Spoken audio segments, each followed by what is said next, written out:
சீட்டு போடுறது மூலமாக. 25ஆம் வசனத்தில் இவ்விரண்டு பேரில் தேவரீர் தெரிந்து கொண்டவனை எங்களுக்கு காண்பித்தருளும். பாருங்க, அவங்க ஆதி அப்போஸ்தலர்களாகிய இந்த 11 பேர், இயேசு கிறிஸ்துவோட வாழ்ந்த இந்த 11 பேர் அந்த ஊழியத்தை கண்டினியூ பண்ண, அந்த ஊழியத்தை தொடர்ந்து நடத்த அவங்க தேடுகிற வழி பாருங்க. எனக்கு நல்லா தெரியுங்க அங்கிற அந்த ரெக்கமெண்டேஷன் அல்ல, ரொம்ப வருஷமாக நான் அவரை பழகிருக்கிறேன், அருமையான சகோதரனுங்க, அதெல்லாங்க அப்படிப்பட்ட எதுவுமே இங்கே இல்லை. மாறாக இருதயங்களை அறிகிற ஆண்டவர், இதுதான் ஆண்டவருடைய ஸ்பெஷாலிட்டி. இந்த இருதயங்களை அறிகிற இந்த ஆண்டவரை பற்றி த்ரூஅவுட் பைபிள் நீங்கள் பார்க்கலாம். தாவீதை பற்றி சொல்லும்போது ஆண்டவர் என்ன சொல்கிறாரு? என் இருதயத்துக்கு ஏற்றவனை. அவனுக்கிட்ட நிறைய பலகீனம் இருக்கு. தாவீது பர்ஃபெக்ட் அல்ல, தாவீது பர்ஃபெக்ட் அல்ல. ஆனால் அவனுடைய இருதயம் தேவன் மேலே சாய்ந்து அவரை விடாத இருதயமாக்கும். இங்க இருக்கிற நாம் எல்லாரும் நிறைய பேர் நினைச்சிட்டு இருக்கிறோம் என்ன மாதிரி பர்ஃபெக்ட் யாரும் இல்லைங்க. உண்டா பையா? ஆவி பெற்றிருக்கிறேன், அந்நிய பாஷை பேசுகிறேன், ஊழியம் செய்கிறேன், பைபிளில் இருக்க உண்மையாக இருக்கிறேன், ஆனால் அப்படின்னு நினச்சிட்டு நம்மை நாமே உயர்த்தி நினைத்து கொண்டிருக்கிறோமாக்கும். ஆனால் ஆண்டவர் தேடுகிறார் இருதயம். இந்த வசனத்தை நான் எதுக்காக வாசித்தேன்னா, இந்த ஃபெலோஷிப், பாஸ்டர்ஸ் ஃபெலோஷிப் யார் ஆரம்பித்தேன், எப்படி ஆரம்பித்தது? ஒரு சிலர் கேட்டேன், நீங்கள் எப்படி இந்த ஃபெலோஷிப் பற்றி என்ன நினைக்கிறீங்க? ஐயா, ஆண்டவர் உங்களுக்கு காட்டினாருங்க, அப்புறம் வெளிநாட்டிலேருந்து பணம் வருதுங்க, ஆரம்பிச்சிட்டீங்க பாருங்க. அவங்களுடைய புரிதல் பார்த்தீங்களா? எப்படி நாங்களும் ஆரம்பிச்சிருப்போம், எங்களுக்கு அந்த வசதி இல்லைங்க. அது உண்மையா? இல்லை. இருதயங்களை ஆராதிக்கிறது. 2007 இந்த மாதிரி ஃபெலோஷிப் நான் சிஏஜி மிஷனில் இருக்கும்போதும் ஆரம்பிச்சிருந்தோம். 86 87 நினைக்கிறேன். ஆனால் அப்போது இவ்வளோ பேர் இல்லை. சிஐஜி மிஷன் இருக்கிற போதர்கள் மாத்திரம் ஒரு 13-15 பேருக்குள்ள அவ்வளோதான் இருக்கும். 86 இது நடக்கிறது. ஆனால் அதிலிருந்து நான் வெளியே வந்த பிறகு இருதயங்களே ஆராய்க்கிற தேவன் உங்களை எல்லாரையும் கூட்டி சேர்த்திருக்கிறார். அல்லேலூயா. அதுதான் எனக்கு பெரிய ஒரு ஆனந்தமாக இருந்தது. நேற்றுக்கு என்னுடைய சரீரத்தின் பலகீனம் இன்னைக்கு நிச்சயமாக நான் வர முடியாதுன்னு நினச்சேன். மேட்டர் ஆஃப் ஃபேக்ட், பாஸ்டர் பாலை கூப்பிட்டு சொன்னேன், நான் ஒரு வேளை தான் வருவேன், ரொம்ப பலகீனமாக இருக்கிறேன், பால் நீங்களே மெசேஜ் எடுத்துருங்க, கவனிச்சுங்க. பால்கிட்ட அப்படி சொல்லியிருந்தாலும் நேற்று நைட்டில், ஆண்டவரே நான் போக விரும்புகிறேன், ஏன் விருப்பம் அது, உங்கள் விருப்பம் என்ன, உதவி செய்வீங்களா? காலையில் ஃப்ரெஷ்ஷாக எழுந்தேன்னா நிச்சயம் போவேன். அதே மாதிரி இருதயங்களை அறிகிறவர், நினைவுகளை அறிவர், வார்த்தைகளை விட நினைவுகளை அறிகிறவர் பலம் கொடுத்ததுனால உங்களோடு இங்கிருந்து இந்த ஆராதனை, பாடல், சாட்சிகள் எல்லாவற்றையும் பங்கு கொள்ள கர்த்தர் எனக்கு உதவி செய்திருக்கிறார். அல்லேலூயா. ஸோ அந்த வசனத்தில் 1 அப்போஸ்தலர் 1:24 எல்லாருடைய இருதயங்களையும் அறிந்திருக்கிற கர்த்தாவே, யூதாஸ் என்பவன் தனக்குரிய இடத்துக்கு போகும்படி எழுந்து போன அந்த ஊழியத்திலும் இந்த அப்போஸ்தல பட்டத்திலும் 2 காரியத்தை சொல்றார் பேதுரு. இந்த ஊழியம் எந்த ஊழியம்? இயேசு கொடுத்த கமிஷன். மத்தேயு 28 சொல்லியிருக்கார் இயேசு, புறப்பட்டு போங்கள், எல்லாரையும் சீசராக்குங்கள். படிச்சிருக்கீங்களா? அதே போல் அப்போஸ்தலர் 1:8 பரிசுத்த ஆவி உங்கள் மேலே வரும்போது பலனடைந்து என்ன பண்ணுவீங்க? ஆனால் என்ன சொல்லலை, கொஞ்ச நேரம் குதிப்பீங்க. பரிசுத்த ஆவி உங்கள் மேலே வந்தபோது உங்களால் கண்ட்ரோல் முடியாமல் கொஞ்ச நேரம் குதிப்பீங்க, அப்புறம் புறப்பட்டு போவீங்க. அப்படி தானே?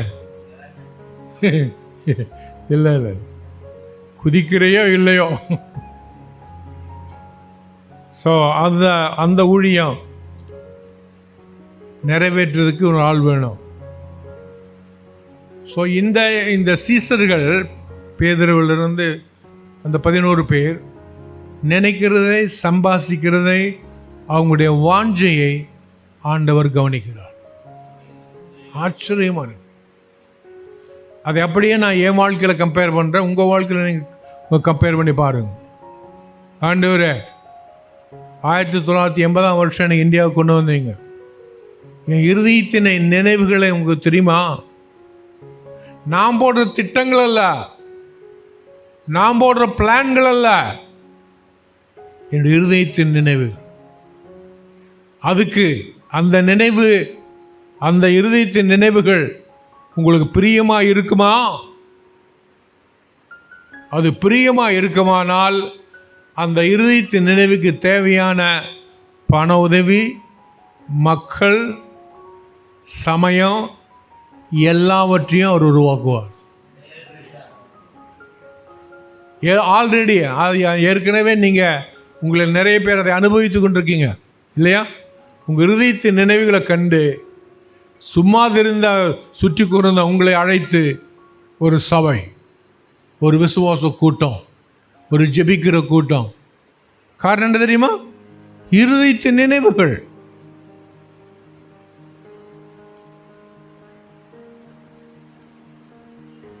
ஸோ அந்த இடத்துல ஆண்டு கிரியை செய்கிறார்.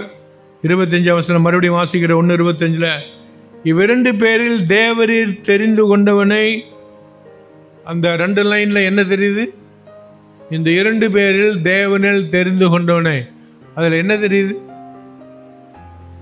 எங்களுக்கு எந்த ப்ரெஃபரன்ஸும் இல்லை. புரிஞ்சுதா?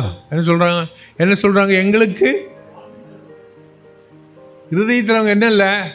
ஆண்டவரே, 2 பேரிலும் ஒரு ஆள் எங்கள் மாமன் பையன், அவனை எப்படியாவது தெரிஞ்சுக்கிட்டீங்கன்னா ரொம்ப நல்லது ஆண்டவர்.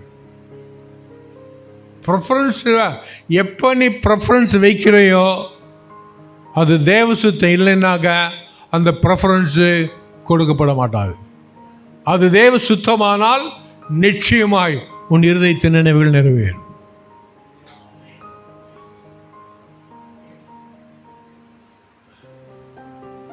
இந்த ஜூன் மாதத்தில் இதுவரை நடக்காத உங்கள் சில ப்ரெஃபரன்ஸுகளை கர்த்தர் நிறைவேற்ற போகிறார் என்று பரிசுத்தாவின் நிறைவில், பரிசுத்தாவினை உந்துதல உங்களோட சொல்லி உற்சாகப்படுத்த போகிறேன். நீங்கள் இதை வெளியே சொல்ல போகிறீங்க, எனக்கே சொல்ல போகிறீங்க. அப்படிப்பட்ட தேவன், அப்படிப்பட்ட ஆண்டவர் உங்களோடு இருக்கிறார், நம்மோடு இருக்கிறார், இப்போ இருக்கிறார், எங்கே இருக்கிறார்?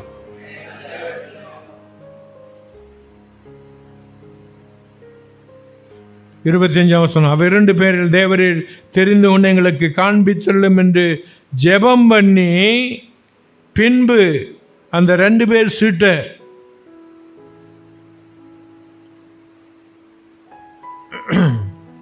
ரெண்டு சீட்டுலையும் ஒருத்தன் பேர் எழுதல. அதை எடுத்தாலும் அவன் பேரு தான், இது எடுத்தாலும் அவன் பேர். அப்படியெல்லாம் இல்லை. 2 பேர் சீட்டு எழுதி ஜெபம் பண்ணி சீட்டு போட்டார்கள். சீட்டு மத்தியாவின் பேருக்கு விழுந்தது. பழைய ஏற்பாட்டில் யூரின் தும்மிங்கிற அந்த 2, அது என்ன எக்ஸாக்டாக தெரியல, அந்த 2 வழியாக ஆண்டவர் பேசினார். படிச்சிருக்கீங்களா? பழைய ஏற்பாட்டில் தீர்க்கதரிசிகள் யூரின் தும்மியும் அதை கொண்டு வர சொல்லுவாங்க. அது ஆக்சுவலி என்னன்னு விவரிக்கப்படலை. அதன் மூலம் ஆண்டவர் பேசினார். ஆனால் புதிய ஏற்பாட்டில் இங்கே பரிசுத்த ஆவி இன்னும் கொடுக்கப்படலை. அதனால் இந்த சீட்டு போடுற அதை ஆண்டவர் அங்கீகரிக்க ஒவ்வொரு காலத்திலும் தேவனுடைய வழிகள் வித்தியாசமாக இருக்கிறது. அல்லேலூயா. ஒவ்வொரு காலத்திலும் அவர் டீல் பண்ணுற விதங்கள் வித்தியாசமாக இருக்கிறது. இங்கே இப்படி இருக்கிறது. அப்போஸ்தலர்படி அங்கே 11ஆம் அதிகாரம் நினைக்கிறேன், அங்கே எப்படி செய்தாங்க? பரிசுத்த ஆவியை கொடுக்கப்பட்ட பிறகு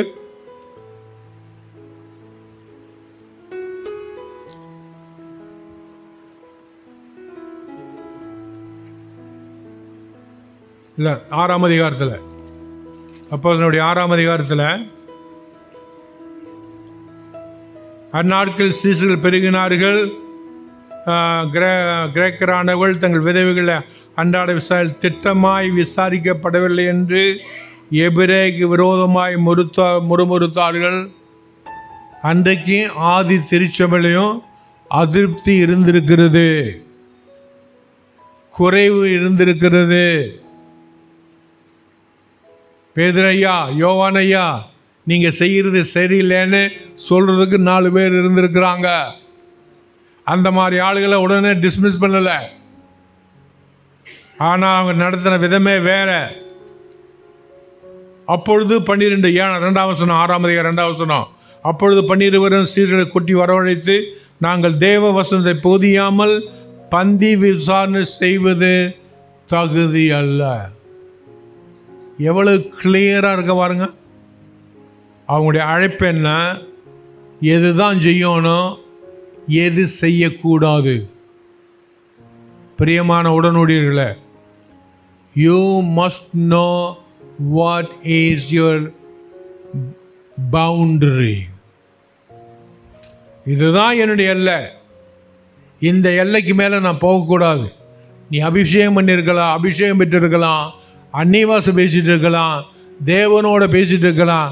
அதன் விளைவாக எல்லை மீற உனக்கும் எனக்கும் யாருக்குமே அந்த உரிமை கிடையாது. அதனால் என்ன சொல்லுவாங்க பாருங்க, அவங்க எல்லை புரிச்சுட்டாங்க. 2ஆம் வசனத்தில், நாங்கள் தேவ வசனத்தை போதியாமல் பந்தி விசாரணை செய்ய முடியாது. இன்னைக்கு நிறைய சபைகளில் பாஸ்டரே எல்லா வேலையும், பிரசங்கத்திலிருந்து, ஆலோசனை சொல்றதுலேருந்து, பரிமாறுறதுலேருந்து, ஏங்க ஏன் அப்படி பண்ணுறீங்கன்னா, இல்லைங்க மக்கள் கேட்குறாங்க.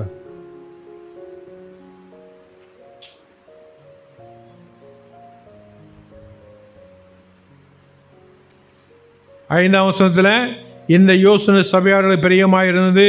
அப்பொழுது விசுவாசமும் பரிசுத்தாவின் நிறைந்தவனாய் ஸ்தேவானையும் பிலிப்பையும் பிரிகோரையும் நெக்கோனரையும் தீமோனையும் பர்மேனையும் யூத அமைந்த நிக்கோலை தெரிந்து அவர்களை அப்போஸ்தலர் நிறுத்தினார்கள். இவர்கள் ஜெபம் பண்ணி அவர்கள் மேலே கைகளை வைத்தார்கள். பழைய ஏற்பாட்டில் விதம் வேற. மத்தேயு 1ஆம் அதிகாரத்தில் பரிசுத்த ஆவி, அப்போஸ்தலருடைய 1ஆம் அதிகாரத்தில் பரிசுத்த ஆவி வர்றதுக்கு விதம் வேற, இப்போ வேற. ஈச் டைம், ஒவ்வொரு காலத்திலும் ஆண்டவர் தெளிவாய், திட்டமாய், வித்தியாசமாய் நடத்துகிறார். என்னை நடத்தின மாதிரி உங்களை நடத்த மாட்டார். ஆனால் போகிற நோக்கமும் செய்கிற ஒளி ஒரே மாதிரி தான் இருக்கும். நடத்துதல் வித்தியாசமாக இருக்கும், இடங்கள் வித்தியாசமாக இருக்கும். ஆனால் ஒரே ஆண்டவருக்காக, ஒரே நோக்கத்தோடு, ஒரே சித்தையோடு. அல்லேலூயா. இந்த ஃபெலோஷிப்பில் கலந்து கொள்ள வேண்டும் என்று விருப்பம் பெற்று விருப்பத்தோடு கூட புறப்பட்டு வந்த உங்கள் ஒவ்வொருவருக்கும் என்னுடைய மனமார வாழ்த்துக்கள். ஆண்டவர் உங்களையும் உங்கள் குடும்பத்தையும் உங்களுக்கு கொடுக்கப்பட்ட அபிஷேகமான ஊழியத்தையும் இன்னமும் ஆசீர்வதிப்பாராக. உங்களை எல்லாம் நீங்கள் எல்லாம் பாடும்போதும் ஜெபிக்கும் போதும் நான் பார்த்து கொண்டு கேட்டுக்கொண்டு இருந்தேன். அவ்வளோ திருப்தியாக இருந்தது. ஆண்டவரே நன்றி ஆண்டவரே, ஒவ்வொரு ஊழியருக்காக நன்றி ஆண்டவரே, ஒவ்வொரு போதகனுக்காக நன்றி ஆண்டவரே. என்னுடைய சொல்லம் அங்கு உட்கார்ந்து கொண்டிருந்த நான் என் உள்ளம் பூரித்து மகிழ்ந்து களி கூறணும். மன நிறைவோடு அதை சொல்லுகிறேன். கர்த்தர் உங்களையும் உங்களுடைய குறைவுகளை நீக்கி அதை நிறைவாக்கி தொடர்ந்து நடத்துவாராக. இருதயங்களை அறிகிற தேவன், மறந்துடாதீங்க அந்த வார்த்தை. த்ரூ அவுட் த பைபிள், பழைய ஏற்பாட்டில் புதிய ஏற்பாட்டில் நீ திரும்ப திரும்ப பார்க்கலாம். இருதயங்களை அறிகிற தேவன். அதே மாதிரி மத்தேயுவில் ஆண்டவர் என்ன சொல்ற, இயேசு என்ன சொல்றாரு? இருதயத்திலே சுத்தம் உள்ளவர்கள் பாக்கியவான்கள். இருதயம் மிக மிக முக்கியம். அதனால் அந்த இருதயம் அழுக்காகாமல் இருக்க, அந்த இருதயம் கேடுபடாமல் இருக்க கர்த்தர் உங்களுக்கு உங்கள் எல்லாருக்கும், உங்களுக்கு மாத்திரம் எனக்கும் எல்லாருக்கும் உதவி செய்வாராக. நான் இன்றைக்கு பெரிய செய்தியெல்லாம் கொண்டு வரதாக இல்லை. பாஸ்டர் பால் சொல்லியிருந்தேன், அவர் செய்வார். ஆனால் உங்களை எல்லாம் பார்த்து உற்சாகத்தினால என்ன பேசிட்டு உங்களை எல்லாரும் பார்த்து நான் ஆசீர்வதிக்கப்பட்டிருக்கிறேன். இன்னும் அங்கே ஆண்டவர் உங்களை போய் இந்த வருஷம் போன வருஷத்தை விட, போன 5 வருஷத்தை 10 வருஷத்தை விட இந்த வருஷம், இந்த 2024 வருஷம் இன்னமும் முக்கியமாக விசேஷமாக உங்களை உபயோகிக்க போகிறார். இருதய நினைவுகளை மாத்திரம் மாற்றிக்கொள்ளுங்கள். இருதய நினைவுகள் ஆவியானவர் விரும்புகிறதாக இருக்கட்டும். ஏன்னா அந்த ஆவியானவர் அங்கே ரிப்போர்ட் பண்ணுவார். பூமியில் என்னென்ன நடக்குது, எப்படி இருக்குன்னு நமக்கு ரிப்போர்ட் பண்ணுற ஆள் தெரியுமா? ஆவியானவர். நீங்கள் என்ன சொன்னாலும் அவர்கிட்ட என்னன்னாலும் இங்கே மறைச்சிட்டு பரிசுத்த ஆவிட்ட என்ன வேணாலும் சொல்லலாம். சொல்ல முடியாதா? இங்கே மறைச்சிட்டு ஆவியானவர் நைஸாக பேசுறது அது அவருக்கு தெரியும்.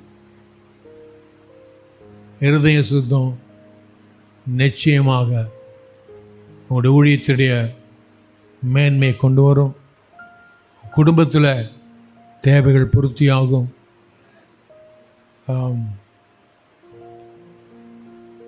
போன வாரத்தில் ஒரு 60 வயதுள்ள ஒரு விசுவாசி இறந்து போயிட்டாருன்னு நான் கேள்விப்பட்டேன்.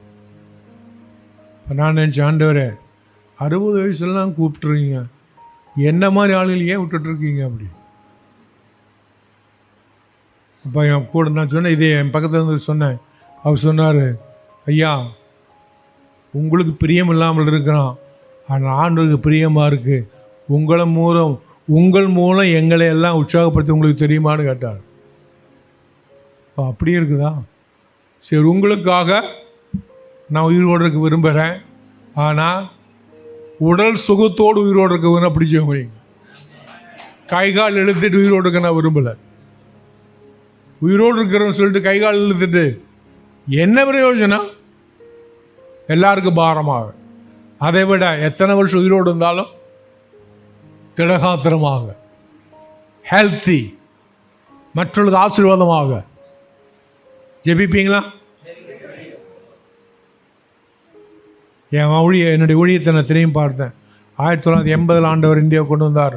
வரவே மாட்டேன்னு சொன்னேன். ஆண்டவரே இந்தியாவுக்கு மாத்திரம் நான் வரவே மாட்டேன். ஏன்னா 20 வருஷம் நான் வெளிநாட்டில் இருந்தேன். ஆண்டவர் கேட்டால் ஏன் வரமாட்டேன்? ஆண்டவரே கொசு ஜாஸ்தி, ஏழை மக்கள் ஜாஸ்தி, என்னால் தாக்கு பிடிக்க முடியாது. அந்த சமயத்தில் எனக்கு சரியாக தமிழ் வராது, இங்கிலீஷ் தான் பேசுவேன், தமிழ் தெரியாது.